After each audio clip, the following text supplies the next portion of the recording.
In the beginning the earth was silent, but the silence hid something dark. Men built cities, women raised children. Life seemed simple, but eyes from the heavens were watching. High above in the realm of angels, a group of watchers grew restless. They were sent to guide humanity, but instead they longed to rule it. One of them whispered, "Look at the daughters of men, how beautiful they are." And so a pact was made. 200 watchers swore an oath to descend. They chose Mount Hermon as their place of rebellion. Fire tore through the heavens as they fell like blazing stars. The earth shook as they landed, and mankind's fate changed forever. The Watchers taught mankind secrets never meant to be known. They showed men how to forge weapons of war. They taught women the art of seduction, with paint, charms, and sorcery. And from this corruption, the Nephilim were born. Giants, half angel, half human. Creatures of hunger and rage. They devoured everything, beasts, men, even each other. The earth cried out under their violence, and heaven could no longer stay silent. Michael, Gabriel, Raphael rose from their places, and their eyes burned with fury. The rebellion of the Watchers could not go unpunished. But first, a message was needed, and God chose a man, Enoch. Enoch, the one who walked with God. He would become the voice between heaven and earth, but what he saw was beyond imagination. They thought the giants were the end of terror. But something darker was already rising from the shadows. The giants grew restless. Their hunger grew wild. Their voices echoed like thunder across the valleys. They crushed fields. They tore down houses. They filled rivers with blood. Humans screamed and ran. Mothers clutched their children. Fathers stood hopeless, watching their homes fall. They thought mountains would protect them. But even the mountains trembled at the giants' steps. Then came the storms. But these were not storms of rain. These were storms of fire. Lightning struck again and again, brighter than the sun, louder than 1,000 drums. The people cried out to heaven. They begged for help, and heaven answered. Gabriel's voice shook the skies. "Enough!" the earth cries out. Their blood cannot remain unpunished, and the war began, not between men and giants, but between heaven and the corrupted blood of earth. Angels struck with blades of light. Giants fought back with stones, clubs, and fire. Every strike split mountains. Every scream shook the seas. But for every giant slain, more shadows rose. They were not men. They were not beasts. They were abominations. The people thought the end was near, but the true punishment had not even begun.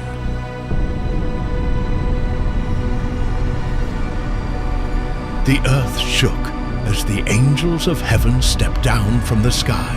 The giants, tall as towers, roared in anger and raised their weapons. Light clashed with darkness. The angels charged.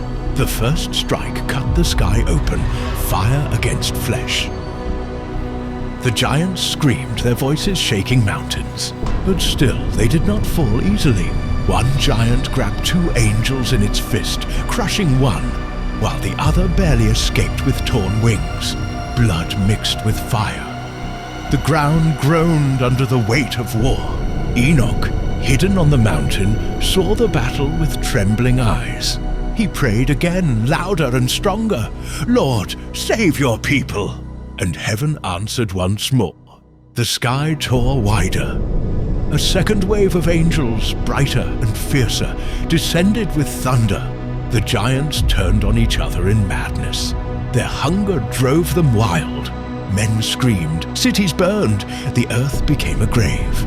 But this was only the beginning.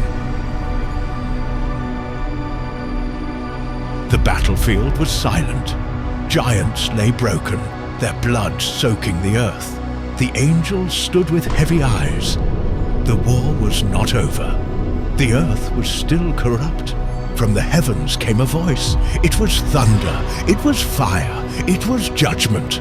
The Lord said, "My spirit will not remain with man forever. His days shall be 120 years.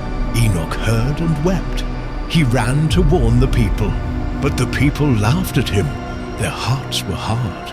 The giants still roared. Their spirits were cursed, restless, never to find peace. These cursed spirits became demons, doomed to wander the earth. But in the middle of corruption, one man was different. Noah was righteous. Noah walked with God.